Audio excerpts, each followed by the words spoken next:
Memang kalau udah nggak dapat ya udah, saya bilang bukan rezekinya. Adanya nama siapa nih? Eli Sunaria, umur 41. Ibu umurnya berapa, Bu? 60.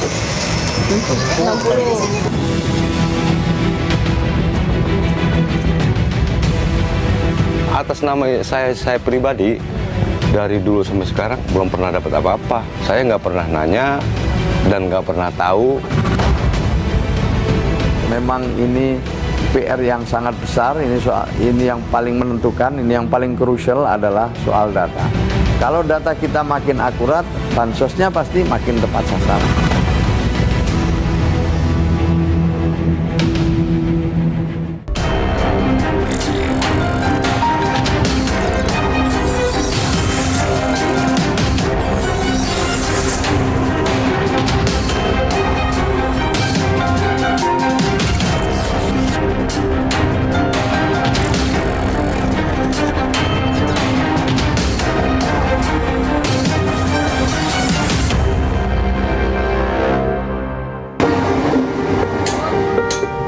Kerja besar pengentasan kemiskinan tak bisa dilakukan dengan ilmu kira-kira, tapi harus berlandaskan data.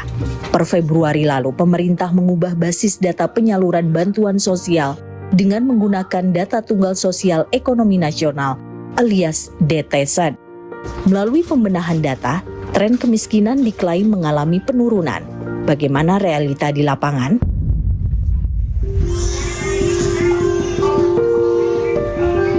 Nama saya Sunari, umur 60 tahun, pekerjaan sehari-hari di rumah.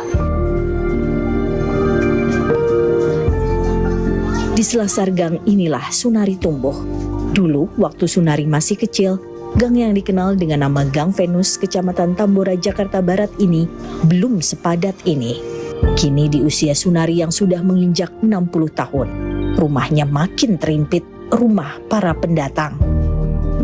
Di rumah berukuran 3 kali 4 meter ini, Sunari tinggal bersama anak, menantu, cucu yang total berjumlah 11 orang. Tak hanya ruang hidupnya, perekonomian Sunari juga terimpit. Sunari merasa kehidupannya makin susah sejak suaminya meninggal. Dulu pasangan suami istri ini mengais rezeki dengan jualan gorengan di depan rumah. Tapi usaha ini mandek usai suami Sunari menghadap ilahi 2023 silam. Buka warung, jual gorengan. Nah, dulu sih besar sih enggak. Dapat 100 dapat. Itu sama modal. Selagi masih jualan gitu ya. Ya ada perkembangan ya. Ada. Jadi saat sekarang saya karena nggak cari ya dari anak aja.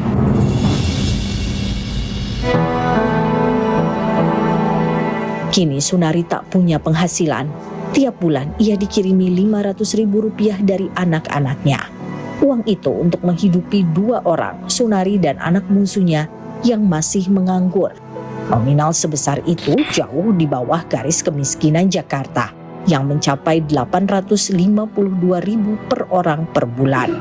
Garis kemiskinan adalah jumlah minimum pengeluaran yang dibutuhkan untuk memenuhi kebutuhan dasar secara layak. Ya tahun-tahun inilah emang lagi susah gitu ya, lagi memang anak juga.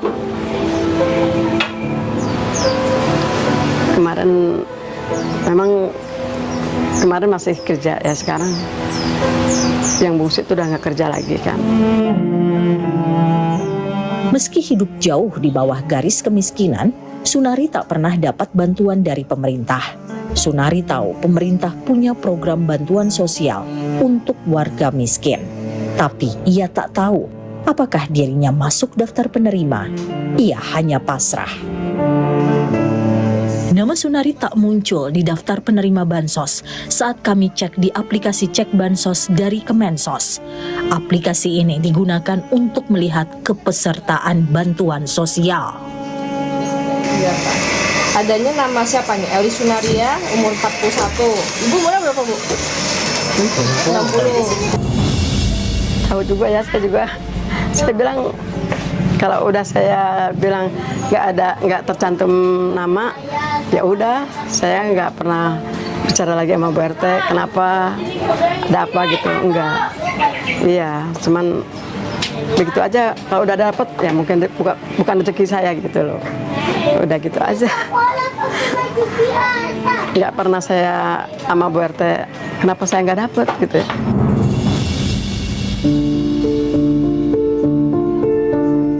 Menantu Sunari, Sri Astuti mengaku pernah meminta Sunari aktif mendaftarkan diri sebagai penerima bansos ke pengurus RT. Tapi mertuanya tak pernah mau.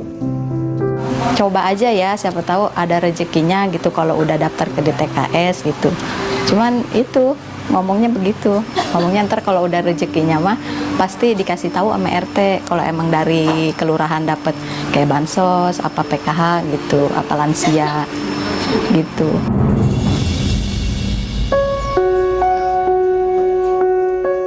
Tuti Alawiyah, ketua RT di tempat tinggal Sunari mengaku sejak 2010 selalu mendaftarkan nama Sunari sebagai penerima bansos, tapi tak pernah lolos.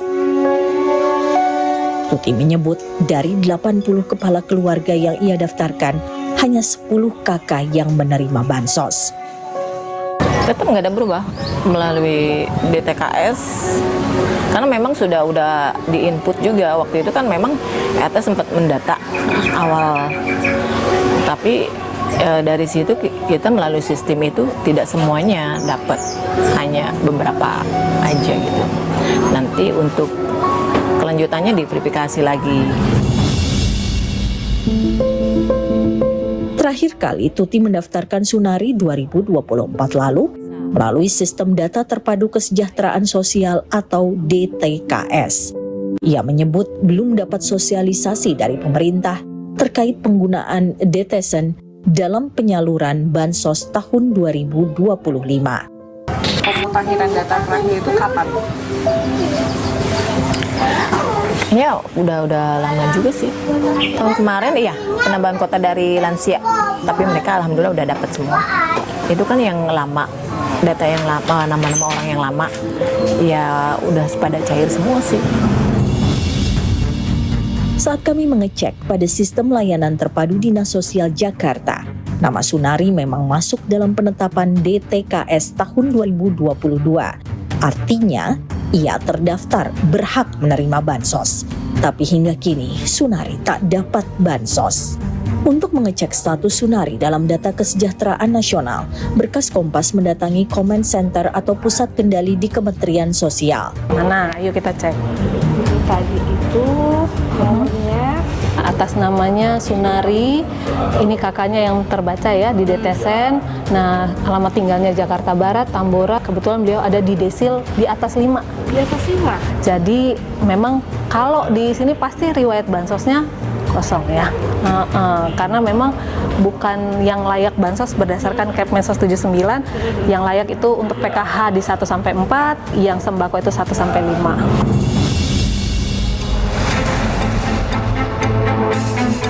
Nama Sunari masuk di desil 6 pada DTSen. Ia dianggap tidak layak menerima bansos.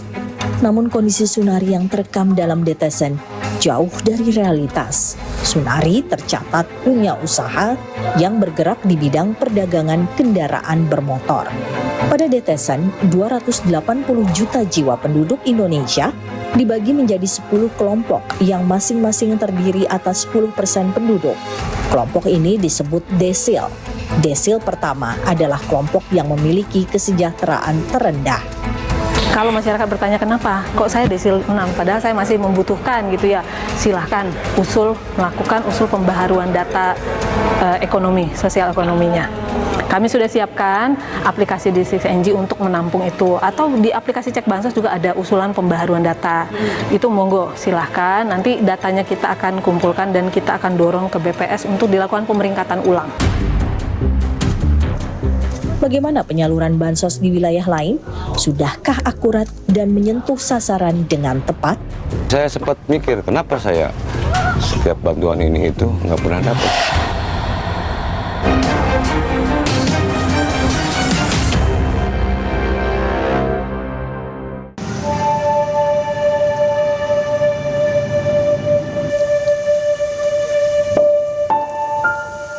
Lima tahun terakhir, Cecep Hidayat merasakan hidup semakin sulit. Dulu, warga desa Sukamaju, Kecamatan Cigudeg, Kabupaten Bogor ini masih bisa mencukupi kebutuhan hidup istri dan ketiga anaknya dari kerja serabutan. Kini hidup mereka serba tak pasti, meski Cecep bekerja jumpalitan. Dari 5:30 berangkat, 5:30 pulang, tidur 5:30 gitu terus. Kalau penghasilan 5 tahun sekarang sampai ke 5 tahun ke belakang, ya beda jauhnya. Karena mungkin keadaan ya, dulu kan ya ada aja, cukuplah buat makan, buat sekolah. Kalau sekarang kan kita enggak muter-muter dulu, enggak liar dulu mah. Iya, kadang-kadang dapat, kadang enggak.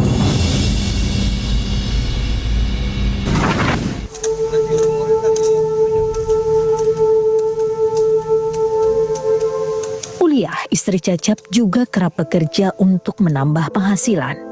Meski demikian, mereka masih sering kekurangan untuk menutupi kebutuhan.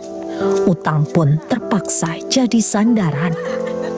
Kalau istri saya begini, kadang kalau ada ini kuli ngoret, ini begini nih, di kuli ngoret di kebun orang, atau kuli nyuci punya orang, punya tetangga. Kalau berdua ya, kalau lagi ada gitu, dua setengahan lah. Kalau lagi ada, kalau lagi nggak ada ya nol. Iya. Kalau nol kita bisa pinjam dulu ke tetangga atau ke siapa ya, pinjam dulu untuk satu hari 2 hari mah. Iya bisa katanya. Cuma nggak banyak.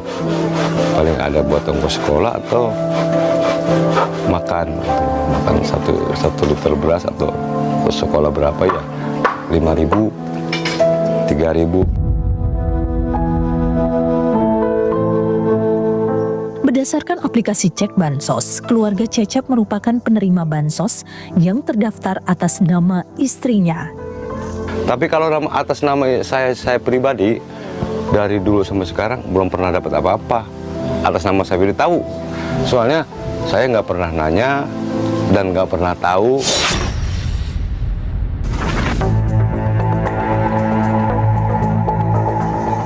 Uliah, istri Cecep, tercatat menerima bantuan pangan pada periode Juli hingga September 2025. Saat dicek di Comment Center Kementerian Sosial, keluarga Cecep yang masuk Desil 4 Detesen terdata sebagai penerima sejumlah bansos pada 2025, yakni bantuan sembako atau bantuan pangan non-tunai periode April hingga Juni, Juli hingga September, dan Oktober hingga Desember, serta bantuan langsung tunai atau BLT Kesejahteraan Sosial periode Oktober sampai Desember. Namun tidak ada catatan penyaluran BLT PKH kepada keluarga Cecep. Ini penerima bansos atas nama istrinya. Ini penerima sembako. Ini sebenarnya sudah di ini ya, April Juni dia sudah transaksi. Oh iya, ya. Nah, dia tinggal ini dapat kan penebalannya belakangan. Nah, dia prosesnya udah SI. S itu apa, Mbak? S itu standing instruction, artinya sudah dalam perintah untuk disalurkan. BLT Kesejahteraan Rakyat merupakan bantuan tambahan di luar BLT PKH. Bantuan ini diberikan untuk bulan Oktober, November, dan Desember senilai Rp300.000 per bulan. BLTS Kesra aja sama lewat Desil kayak gimana?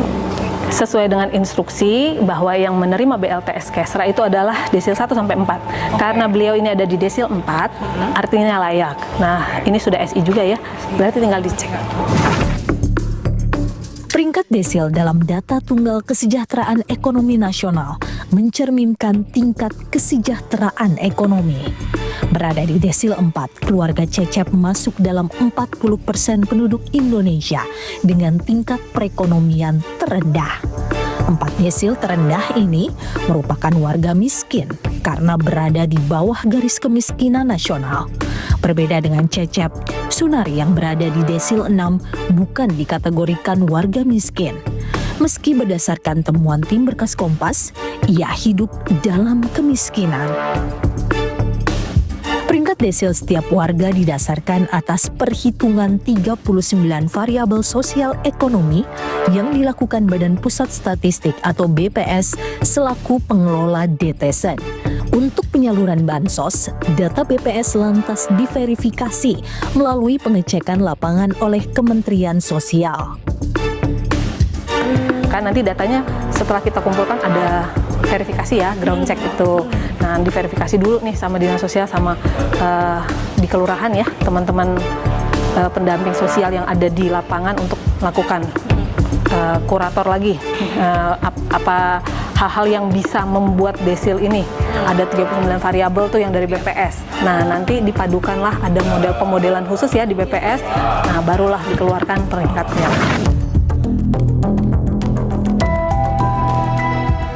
Kementerian Sosial mengeklaim terus melakukan pemutakhiran data melalui pengecekan lapangan oleh petugas pendamping lapangan.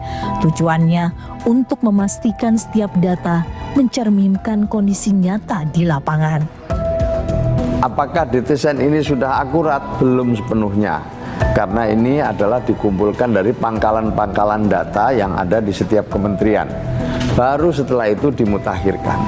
Kami secara rutin itu bekerja sama dengan daerah melakukan pemutakhiran, kita serahkan hasilnya ke BPS, oleh BPS kemudian dilakukan verifikasi dan validasi dan perankingan, baru diserahkan kami kembali untuk dijadikan pedoman penyaluran bansos. Nah, 3 bulan sekali ada data balikan.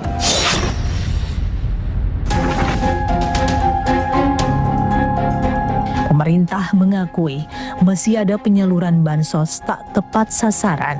Bagaimana membereskannya? Memang ini PR yang sangat besar. Ini yang paling menentukan, ini yang paling krusial adalah soal data.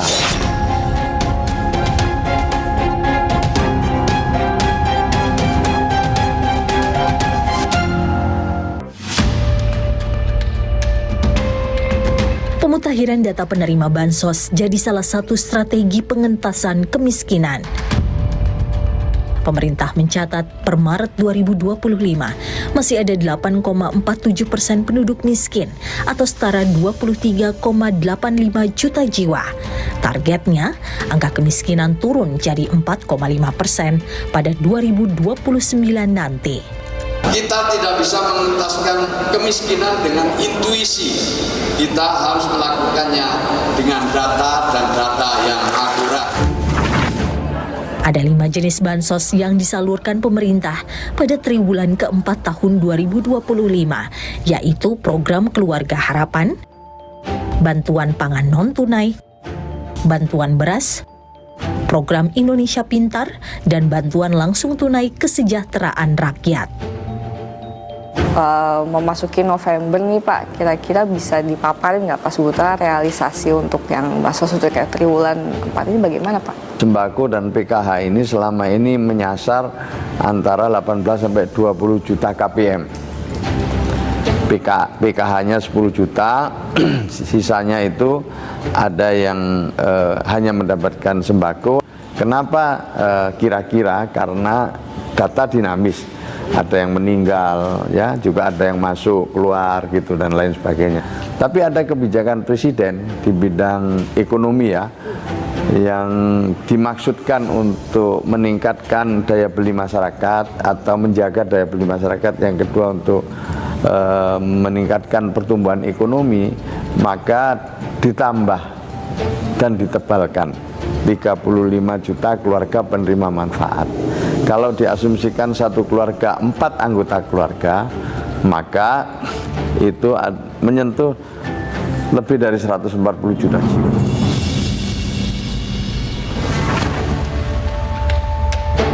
Budi Dharma, peneliti Pusat Kajian Kesejahteraan Sosial FISIP Universitas Indonesia menegaskan, akurasi data jadi persoalan krusial dalam pengentasan kemiskinan.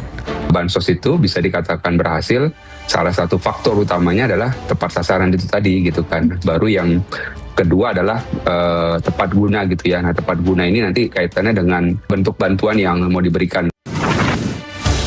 Budi mengapresiasi penggunaan data Tunggal Sosial Ekonomi Nasional atau DTSEN sebagai basis penyaluran bansos.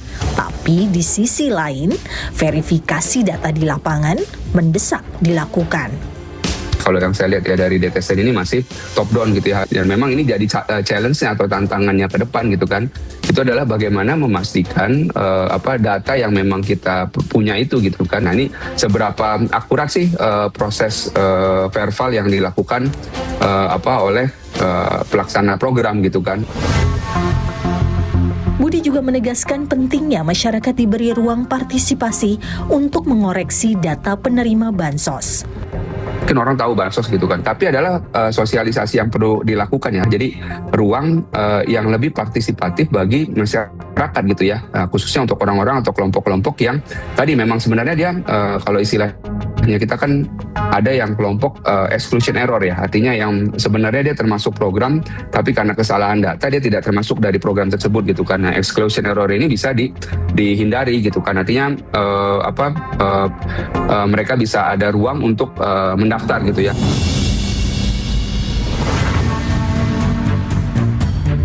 Menteri Sosial menyebut ruang partisipasi publik melalui kanal usul dan sanggah di aplikasi Cek Bansos telah dimanfaatkan jutaan warga sehingga membantu proses validasi data. Jadi kami sering menerima keluhan bahwa ada tetangga, ada ibu saya, ada saudara saya yang sudah sekian lama padahal lansia, padahal layak menerima bansos, belum menerima bansos, itu bisa melalui aplikasi namanya Cek Bansos. Di situ ada usul sanggah, ya masukkan persyaratan-persyaratan yang dibutuhkan. Jadi dalam beberapa bulan terakhir ini alhamdulillah sudah 1 juta lebih orang mengusulkan. Ya. Ada ya sekitar ratusan ribu juga yang menyanggah. Jadi mereka kalau dulu itu hanya usul aja. Sekarang udah menyanggah juga. Oh enggak, ini mestinya mereka nggak dapat dengan bukti ini. Nah, kami tentu akan tindak lanjuti semua itu. Selain menata data, pemerintah tengah menggodok kebijakan pemberian bansos yang berorientasi pada pemberdayaan. Kemensos menegaskan pemberian bansos adalah jembatan menuju pemberdayaan. Kedepan akan ada pembatasan masa pemberian bansos untuk masyarakat usia produktif. Ada yang sudah 15 tahun, ada yang 18 tahun, terima bansos terus-menerus, ada yang 10 tahun. Maka kita lagi diskusikan ini kebijakan kita ke depan maksimal 5 tahun lah untuk terima bansos, setelah itu naik kelas. Bukan nggak dapat bansos, naik kelas untuk ikut program pemberdayaan. Itu syaratnya indikatornya cuma karena 5 tahun baru naik kelas. Apa ada indikator lain, Pak? Kita ingin masyarakat menyadari bahwa bansos ini sifatnya sementara. Semangatnya adalah mereka harus menjadi keluarga yang lebih berdaya lewat program-program pemberdayaan. Yang ingin usaha tentu didampingi dengan modal usaha, mungkin dengan penguatan aset, tempat-tempat usaha misalnya, itu pemberdayaan programnya. Jadi tidak bansos lagi. Ketepatan data jadi fondasi negara tentukan langkah dalam kerja besar pengentasan kemiskinan. Negara harus buka mata, tak hanya sekadar angka. Di balik setiap data, ada kehidupan dan hak warga yang perlu dijamin oleh negara.